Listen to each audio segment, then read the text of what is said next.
رات کو ڈنر پر ذکی الدین کا فون آ گیا۔ ہماری خیر خیریت پوچھ رہا تھا۔ عاطف نے اسے بلا لیا۔ ڈنر سے فارغ ہوئے تو وہ میاں بیوی بھی پہنچ گئے۔ ذکی الدین تھا تو سی ایس پی افسر، لیکن ایک دو ملاقاتوں ہی میں معلوم ہو گیا کہ وہ اچھا خاصا لٹریری آدمی ہے۔ افسرانہ ٹھاٹ باٹ کے بجائے اس میں دوسروں کے ساتھ گھلنے ملنے کی بے پناہ صلاحیت ہے۔ شکل و صورت سے بھی ذہین آدمی لگتا تھا۔ اس کی بیوی کے انداز میں ایک تساہل پسندانہ متانت تھی۔ وہ جب مسکراتی تھی تو ایسا لگتا تھا کہ اس کے ہونٹوں کو واپس اپنی جگہ پر آنے کے لیے خاصا وقت لگے گا۔ وہ چھریرے بدن کی دلکش عورت تھی، لیکن امتل تو امتل تھی۔ دلکشی کا لفظ اس کی شخصیت کا احاطہ نہیں کر سکتا تھا۔ میں نے ڈپٹی کمشنر صاحب سے پوچھا، آپ کا یہاں کے لوگوں کے بارے میں کیا خیال ہے؟ یہاں کی زبان، کلچر اور یہاں کی روایات آپ کو کیسی لگیں؟ ڈپٹی کمشنر صاحب نے ایک لمحہ ضائع کیے بغیر فوراً جواب دیا، وسیم صاحب، یہاں کے لوگ نہایت کھرے ہیں۔ ان کی تاریخ کی طرح ان کے شخصی کرداروں میں بھی کوئی پیچ و خم نہیں ہے۔ یہ دشمن کو کبھی دوست نہیں سمجھتے اور دوست سے کبھی دشمنی نہیں کرتے۔ قبائلی رسم و رواج کی بہت سختی سے پابندی کرتے ہیں۔ سنگلاخ چٹانوں کی طرح ان کے مزاج میں بھی ایک مناسب سختی ہے۔ زبان اور لہجے میں بھی اس سختی کا عنصر موجود ہے، لیکن بحیثیت مجموعی صاف ستھری نسل ہے اور اس کے من میں کوئی کھوٹ نہیں ہے۔ میں نے امتل کی طرف دیکھا، وہ خاموش بیٹھی تھی۔ اس کے چہرے پر کوئی تاثر نہیں تھا۔ کافی آ گئی۔ امتل نے نہایت سلیقے سے کافی بنا کر سب کو پیش کی۔ اس کے اس رویے سے مجھے بے حد مسرت ہوئی۔ کافی پیتے ہوئے اچانک امتل ہنس پڑی اور ذکی الدین سے مخاطب ہوئی، ڈپٹی کمشنر صاحب، پرسوں جس سردار سے آپ نے ملایا تھا، آج آپ ویسا تحفہ ساتھ نہیں لائے۔ کیا بلوچستان کا دامن اتنا محدود ہے؟ ہرگز نہیں، ذکی الدین نے جواب دیا۔ یہاں اگر کوئلہ اور گیسیں اور مرمر ہے تو یہ نہ سمجھیے کہ روح کا سامان موجود نہیں ہے۔ یہاں کے لوک گیت ایک ممتاز اور منفرد حیثیت رکھتے ہیں۔ یہاں کی کلاسیکل کہانیاں اپنے ماحول، مزاج اور فکر کے لحاظ سے امتیازی شان کی حامل ہیں۔ ان خشک پہاڑوں میں زندگی کے ایسے ایسے افسانے بکھرے ہوئے ہیں کہ بے ساختہ داد دینے کو جی چاہتا ہے۔ کوئی ایسا واقعہ ہے جسے سن کر آپ بے ساختہ پھڑک اٹھے ہوں؟ امتل نے پوچھا۔ ہاں، بہت، ذکی الدین نے نہایت اطمینان سے جواب دیا۔ لیکن کہنا پڑتا ہے کہ پسند اپنی اپنی، ذوق اپنا اپنا۔ میں نے یہاں کے ایک واقعے سے بہت اثر لیا ہے۔ آپ کے پاس وقت ہو تو سنا دوں؟ ہاں ہاں، ہم سنیں گے۔ امتل نے دلچسپی لی۔ واقعہ دلچسپ ہوگا تو ہم رات بھر سنیں گے۔ زندگی اور زندگی کے واقعات سے امتل کی یہ غیر متوقع دلچسپی دیکھ کر مجھے گونا خوشی ہوئی۔ عین اس لمحے عاطف بھی مجھے دیکھ رہا تھا۔ اس کی آنکھوں میں بھی جگنو دمک رہے تھے۔ ڈپٹی کمشنر نے کچھ یوں بات کا آغاز کیا، یہ ایک شاعر کی کہانی ہے۔ اس کا نام توکلی تھا۔ بعد میں یہ توکلی مست کے نام سے مشہور ہوا۔ گئے زمانے کی بات ہے، دو قبیلوں کی آپس میں انبن تھی۔ لڑائی جھگڑے، قتل مقاتلے، انتقام، نفرت، صدیوں سے یہ آگ جل رہی تھی۔ دستور کے مطابق ایک اجتماع میں قبیلے کے 7 نوجوان چنے گئے، جن کے ذمے یہ کام سونپا گیا کہ وہ مخالف قبیلے کے 7 منتخب آدمیوں کے سر قلم کر دیں، اور جب تک اس کام کو پائے تکمیل تک نہیں پہنچاتے واپس اپنے قبیلے میں نہیں آ سکتے، اور اگر کوئی نوجوان کام مکمل کیے بغیر واپس قبیلے میں آ گیا تو خود اس کا سر قلم کر دیا جائے گا۔ ان 7 نوجوانوں میں توکلی بھی تھا۔ اس وقت اس کی عمر 17-18 سال سے زیادہ نہیں تھی۔ گو اس وقت توکلی کوئی خاص بڑا شاعر نہ تھا، لیکن جو دل اس کے سینے میں دھڑک رہا تھا وہ ایک حساس شاعر کا دل تھا، جسے حالات کی ستم ظریفی نے قتل کا فرض سونپ دیا تھا۔ قبیلے کا دستور نہایت اٹل اور سخت تھا۔ توکلی کو اپنے ساتھیوں کے ساتھ جانا پڑا، لیکن قدرت کو شاید توکلی سے کوئی دوسرا کام لینا مقصود تھا، راستے میں شدید طوفان باد و باران نے اسے گھیر لیا۔ توکلی ساتھیوں سے بچھڑ گیا، مگر گرتے اٹھتے بچتے بچاتے وہ آگے بڑھتا رہا۔ ویرانوں میں سر چھپانے کا کوئی آسرا نہیں تھا، مگر توکلی نے ہمت نہ ہاری۔ نوجوان لڑکا تھا، سینے سے پار ہوتی ہوئی تیز اور یخ بستہ ہواؤں کو چیرتا ہوا وہ خانہ بدوشوں کے ایک خیمے تک پہنچ گیا، لیکن پہنچتے ہی بے ہوش ہو کر گر پڑا۔ خیمے کے اندر ایک نوجوان خوبصورت لڑکی کے علاوہ اور کوئی نہیں تھا۔ واہ! امتل نے بے ساختہ داد دی۔ حسن اتفاق شاید اسی کو کہتے ہیں۔ ہاں بالکل، ڈپٹی کمشنر نے تائید کی۔ لڑکی نے فوراً دودھ گرم کیا اور قطرہ قطرہ بے ہوش توکلی کے حلق سے اتارا۔ گرم گرم دودھ جسم میں پہنچا تو توکلی آہستہ آہستہ ہوش میں آنے لگا۔ تھوڑی دیر بعد اس نے دھیرے دھیرے آنکھیں کھول دیں۔ اس کے سامنے بڑی بڑی سیاہ آنکھوں والی ایک نوجوان خوبصورت لڑکی بیٹھی تھی۔ اسے ایسا لگا جیسے بے حد حسین خواب دیکھ رہا ہو۔ لڑکی نے چاندی کے نئے بنے ہوئے زیور پہن رکھے تھے اور نئے سرخ جوڑے میں ملبوس تھی۔ ناک میں چارگل تھا اور تازہ تازہ باریک مینڈیاں گوندی ہوئی تھیں۔ ہاتھوں میں چاندی کے کڑے اور گلے میں چاندی کی دمکتی ہوئی ہنسلی تھی۔ اس کی مانگ میں سندور بھرا ہوا تھا، ہاتھوں اور پیروں میں مہندی رچی ہوئی تھی اور اس کے جسم سے نئی نویلی دلہن کی خوشبو اٹھ رہی تھی۔ توکلی شاید خواب ہی سمجھتا کہ لڑکی نے اس کا طلسم توڑ دیا۔ اس نے لجا کر دودھ کا کٹورا آگے کیا اور ہولے سے بولی، دودھ پی لیجئے۔ توکلی کو احساس ہوا کہ یہ خواب نہیں حقیقت ہے۔ وہ اٹھ کر بیٹھ گیا اور دنیا و ما فیہا سے بے خبر اس کی آنکھوں میں ڈوب گیا۔ اس نے کوئی بات نہ کی، کوئی سوال نہیں کیا، بس مسلسل تکے جا رہا تھا۔ یہی اس کا مکالمہ تھا۔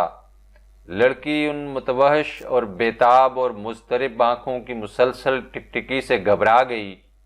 وہ صاف جان گئی تھی کہ ان نگاہوں میں کیا معنی پوشیدہ ہیں اور مسافر کی روح میں کیا تلاطم برپا ہے۔ وہ آہستہ سے بولی، میری شادی کو صرف 2 دن ہوئے ہیں۔ میرا خاوند تھوڑی دیر میں آنے والا ہے، کیونکہ طوفان تھم چکا ہے، اور تم شاید نہیں جانتے کہ مجھے اپنے خاوند سے بے پناہ پیار ہے۔ توکلی نے شاعرانہ تسلی سے اس کے مکالمے کا جواب شعر میں دیا، سیاہ آنکھوں والی، بڑی بڑی خوبصورت آنکھوں والی حور، یہ زمین اس لیے رہنے کے قابل ہے کہ اسے تمہاری خوبصورت آنکھیں دیکھ رہی ہیں۔ تمہاری آنکھوں میں ہیرے جیسی چمک ہے اور تمہارا حسن لافانی ہے۔ اس خطۂ ارضی پر رہنے والوں کے ساتھ انتہائی ظلم ہوگا اگر یہ ملکوتی حسن محض ایک آدمی تک محدود ہو جائے۔ ہوا کے بغیر کوئی نہیں جی سکتا، پانی کے بغیر بھی کوئی نہیں جی سکتا۔ تمہاری آنکھوں میں جو افسوں ہے، پانی اور ہوا کی طرح، وہ بھی جیون کے لیے لابودی ہے۔ وہ جو کہتے ہیں کہ زندگی 4 عناصر سے ترتیب ہے، غلط کہتے ہیں۔ زندگی کے عناصر 5 ہیں، 5واں عنصر تمہاری آنکھوں کا افسوں ہے۔ لڑکی حیرت و استعجاب، پسندیدگی اور ناپسندیدگی، الجھن اور کشمکش کے ملے جلے جذبات سے اس نوجوان لڑکے کو دیکھ رہی تھی جو فرشتوں کی زبان میں اس سے ہم کلام تھا۔ اس سے قبل اتنی زومانی اور خوبصورت انداز میں اس نے اپنے حسن کی تعریف نہیں سنی تھی۔ اس طرح کا والہانہ پن تو اس کے شوہر کے لہجے میں بھی نہیں تھا۔ اس کی روح مچل رہی تھی کہ نوجوان شاعر اپنا کلام جاری رکھے، لیکن اس کا فرض آڑے آ رہا تھا کہ اجنبی چلا جائے، کیونکہ اس کے شوہر کے آنے کا وقت ہو چلا تھا۔ تو کیا شاعر چلا گیا؟ امتل نے بےتابی سے پوچھا۔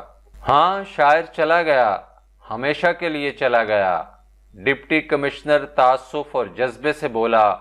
لیکن شاعر نے اپنے شعروں سے پورے ملک میں آگ لگا دی۔ وہ توکلی سے مست توکلی بن گیا۔ بستی بستی، نگر نگر اس کا پیغام پھیل گیا۔ ہر زبان پر اس کا شعر تھا، ہر گلی اور ہر کوچے میں محبت کے نغمے گونج رہے تھے۔ توکلی اپنے قبیلے میں واپس نہ گیا، محبت نے اسے گھر اور قبیلے کی قید سے آزاد کر دیا تھا۔ اب وہ دستور اور روایت کے لیے زندہ نہیں تھا، اب اس کی زندگی محبت کے لیے وقف ہو گئی تھی۔ اب اس کے گلے میں منکوں کی مالا تھی اور زبان پر موتیوں کی طرح پروئے ہوئے شعر۔ سارا دیس اس کی کہانی جانتا تھا، مگر اس کے درد کا درما کسی کے پاس نہیں تھا۔ توکلی مست نگر نگر گھومتا رہا۔ آخر ایک نواب کو اس کا خیال آیا۔ اس نے توکلی کو بلایا، بہت عزت و تکریم سے مہمان بنایا اور ایک رات نہایت خوبصورت عورت کو توکلی کے ساتھ کمرے میں بند کر دیا۔ عورت نے ساری رات اس کوشش میں صرف کر دی کہ اپنی ناز و ادا سے توکلی کو اپنی طرف مائل کر دے اور اس کی آن توڑ دے، لیکن ایسا نہ ہوا۔ توکلی اس کے جال میں نہ پھنسا۔ وہ رات بھر اپنی محبوبہ کی محبت کے گن گاتا رہا اور صبح سویرے وہاں سے بھاگ گیا۔ بدبخت، امتل بے ساختہ بولی۔ لیکن ہوا کیا؟ میں نے فوراً پوچھا، شاعر کا انجام کیا ہوا؟ ڈپٹی کمشنر توکلی کے کردار سے متاثر تھا۔ اس کا انداز بیان ہی اس بات کا شاہد تھا۔ اس نے بے حد جذبے سے کہا، توکلی کی آوارگی کو 40 سال گزر گئے، بڑھاپا آ گیا، مگر اس کی محبت کو ذوف نہ آیا۔ وہ برابر شعر کہتا رہا اور اپنی محبوبہ کی یادوں میں ڈوبا رہا۔ اس عرصے میں اس کی محبوبہ کئی بچوں کی ماں بن چکی تھی، بلکہ اس کی اولاد جوان ہو گئی تھی۔ اسے توکلی مست کی غیر فانی محبت کا علم تھا۔ دل ہی دل میں وہ اس پر فخر بھی کرتی تھی اور توکلی مست سے ملنے کی دبی دبی آرزو بھی رکھتی تھی، مگر اولاد اور رسم و رواج نے اسے جکڑ رکھا تھا اور پھر توکلی کا کوئی ٹھکانہ بھی تو نہیں تھا۔ 40 سال کے بعد جب قضائے الہی سے اس کے خاوند کا انتقال ہو گیا تو لوگوں نے کہلوا کر اسے آمادہ کر لیا کہ وہ توکلی کو اپنی جھلک دکھائے۔ 40 برس کی ریاضت کچھ کم نہیں تھی۔ توکلی نے بھی یہ خبر نہایت صبر اور سکون سے سنی۔ 40 برس میں سہاگ کا جوڑا تو سلامت نہ رہا تھا، لیکن وہ سارا زیور اس کے پاس محفوظ تھا جو توکلی سے پہلی ملاقات کے وقت زیب تن تھا۔ اس نے پورا اہتمام کیا، آنکھوں میں کاجل لگایا، نئی مینڈیاں گوندیں، ہاتھوں اور پیروں میں مہندی رچائی، ناک میں 4 گل پہنا اور چاندی کے سارے زیور سجائے۔ اسے قطعی احساس نہیں تھا کہ دونوں کی پہلی اور آخری ملاقات میں 40 برس کا فاصلہ ہے اور اس وقت اس کی عمر 54-55 برس کے لگ بھگ ہے۔ اپنے خیالوں کے مطابق وہ 14-15 برس کی وہی اللڑ دلہن تھی جب توکلی طوفان باد و بارہ سے بچتا بچاتا اس کے خیمے میں آ گیا تھا اور بے ہوش ہو کر گر پڑا تھا، اور انسانی جذبے سے مجبور ہو کر اس نے اس 17 سالہ نوجوان کو گرم گرم دودھ پلایا تھا، اور جب اسے ہوش آیا تھا تو وہ دیوانوں کی طرح ٹکٹکی باندھ کر اسے دیکھتا رہا تھا اور وہ اس کی نظروں کی تاب نہ لا کر گھبرا گئی تھی۔ یہ سب باتیں بجلی کے کوندوں کی طرح اس کے انگ انگ کو بیدار کر گئی تھیں، اور اب وہ سوچ رہی تھی کہ واقعی وہ کسی نہ کسی رنگ میں توکلی سے محبت کرتی رہی تھی۔ آخر وہ گھڑی آن پہنچی جس کی آرزو میں شاعر نے زندگی کے 40 خوبصورت سالوں کی ایک ایک گھڑی گزار دی تھی۔ مرور زمانہ اور 40 برس کی طویل مدت دونوں اس لڑکی کے خد و خال کو توکلی کے ذہن سے مٹا نہ سکے تھے، بلکہ 40 برسوں کی مسلسل ریاضت نے یہ خد و خال اس کی روح میں اور زیادہ گہرے ثبت کر دیے تھے، بالکل اس طرح جیسے چٹان پر کندی ہوئی تحریر۔ توکلی مست نے غور سے اس عورت کو دیکھا جو زیور میں لدی پھندی اس کے سامنے کھڑی تھی، جس کے ناک میں 4 گل تھا اور کانوں اور ماتھے پر چاندی کے زیور، جس کے ہاتھ سرخ تھے اور جس کے گلے میں چاندی کی ہنسلی اور جس کی مینڈیاں تازہ گوندی ہوئی تھیں، اور جو فخر و غرور اور محبت اور یقین سے اسے تک رہی تھی۔ نہیں نہیں، توکلی چیخا، یہ نہیں ہے، یہ نہیں ہے وہ۔ عورت کی مسکان غائب ہو گئی، اس کا چہرہ پیلا پڑ گیا، وہ خاموش کھڑی رہی۔ توکلی آگے بڑھ گیا، نہیں نہیں، یہ وہ نہیں ہے، مجھے کوئی دھوکہ نہیں دے سکتا، میں اسے پہچانتا ہوں، جانتا ہوں، 40 برسوں سے جانتا ہوں، 40 برسوں سے اس کے ساتھ رہ رہا ہوں۔ نہیں نہیں، توکلی اتنی آسانی سے بیوقوف بننے والا نہیں۔ ڈپٹی کمشنر نے ٹھنڈی آہ بھری۔ توکلی چلا گیا اور اس کے بعد توکلی کو کسی نے نہیں دیکھا۔ شاعر بیچارہ، امتل دھیرے سے بولی۔ اس کی خداداد ذہانت ایک عورت کے تصور میں ڈوب کر رہ گئی۔ اگر میں ہوتی اور اس سماج کا اختیار میرے ہاتھ میں ہوتا تو میں وہ عورت اس کے حوالے کر دیتی۔ 6-7 برس بعد جب وہ 3-4 بچوں کا باپ اور ایک لڑکتے ہوئے سینے والی عورت کا شوہر ہوتا تو میں اس سے پوچھتی کہ محبت کے معنی کیا ہیں۔ ڈپٹی کمشنر نے حیرت سے پوچھا، آپ اس کی لافانی محبت کو داد نہیں دیتی؟ لافانی کے کیا معنی ہیں اور محبت کے کیا معنی ہیں؟ امتل نے اسے جواب دیا، کیا آپ ایسی افلاطونی محبت کے قائل ہیں جو سب کچھ تج دے اور ویرانوں میں نکل جائے؟ نہیں، ہرگز نہیں۔ آپ نے ایسی محبت صرف کتابوں میں پڑھی ہے اور اسے کلاسیکل کا درجہ دے دیا ہے اور اس کا نام لافانی اور جانے کیا کیا رکھ چھوڑا ہے۔ ڈپٹی کمشنر صاحب، یہ جو آپ کی بیوی ہے نا، آپ سے کئی گنا خوبصورت ہے۔ میں دعوے سے کہہ سکتی ہوں کہ اسے آپ نے محبت کے زور سے نہیں جیتا۔ چونکہ آپ CSP ہیں، لہٰذا آپ کے سماجی رتبے نے آپ کو اتنی حسین عورت بخشی ہے۔ یہ افلاطونی نظام کا عطیہ نہیں، یہ آپ کا معاشرتی حق ہے۔ ذکی الدین حیرت سے امتل کو دیکھ رہا تھا۔ البتہ اس کی بیوی کے لبوں پر عمیق اور پراسرار مسکان تھی۔ آج نادانستہ اس عورت کو اپنی فتح مندی کا احساس ہوا تھا۔ میں اور عاطف بظاہر خاموش تھے، لیکن دل ہی دل میں خوش ہو رہے تھے کہ آج ایک CSP کی باری آ گئی تھی۔ ذکی الدین نے آہستہ سے کہا، آپ کے خیالات سن کر مجھے تعجب ہو رہا ہے، اس لیے کہ میرے خیالات کتابی نہیں ہیں۔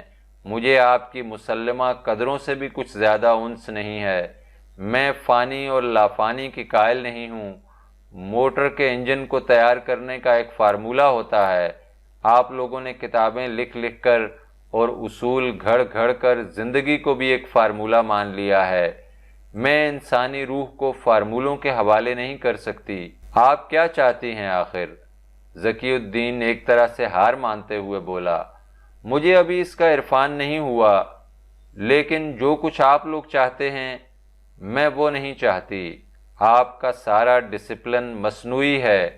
آپ کے اتحاد اور آپ کی یگانگت میں سچائی نہیں ہے، بلکہ سرے سے آپ کے سینے میں ہی سچائی نہیں ہے۔ ذکی الدین کو ذرا بھی طیش نہ آیا۔ خاتون محترم، میں ابھی قائل نہیں ہوا۔ مسئلہ قائل ہونے کا نہیں ہے۔ انسان قائل ہو سکتا تو دنیا میں اتنے فرقے نہ ہوتے، جنگ و جدل نہ ہوتے، فساد نہ ہوتے۔ میں کہتی ہوں انسان خدا کا آخری تجربہ ہے، اور اس تجربے کے بعد وہ کوئی دوسرا تجربہ نہیں کرے گا، بس اپنے فرشتوں پر اکتفا کرے گا۔ ذکی الدین بے طرح چونک اٹھا تھا۔ اس نے پہلے عاطف کی طرف دیکھا، پھر میری طرف دیکھا۔ آدمی ذہین تھا۔ امتل کی 2 باتوں سے ہی اسے اندازہ ہو گیا تھا کہ اسے بحث میں الجھنا چاہیے یا نہیں۔ ذکی الدین کی بیوی صورتحال کو سمجھ گئی تھی۔ غالباً اس لمحے اس نے شوہر کی مدد ضروری سمجھی۔ مس امتل، آپ کس طرح کہہ سکتی ہیں کہ ذکی الدین نے مجھے محض عہدے کے زور سے جیتا ہے؟ کیا یہ آپ کی زیادتی نہیں ہے؟ آپ ہماری باہمی عقیدت اور محبت پر شک کریں۔ خدا کرے آپ محبت کر سکیں، امتل تسلی سے بولی۔ کم از کم آپ کی عقیدت پر تو میں شک نہیں کرتی، کیونکہ یہ آپ کا اقتصادی مسئلہ ہے۔ ہمارے دور کی عورت کا خواب CSP پر آ کر ختم ہو جاتا ہے۔ آپ کو اپنے حسن اور تعلیم کا پورا صلہ مل چکا ہے، اور جناب ذکی الدین تو خیر ابھی پہلی منزل میں ہیں۔ ابھی یہ اور کئی تجربے کریں گے۔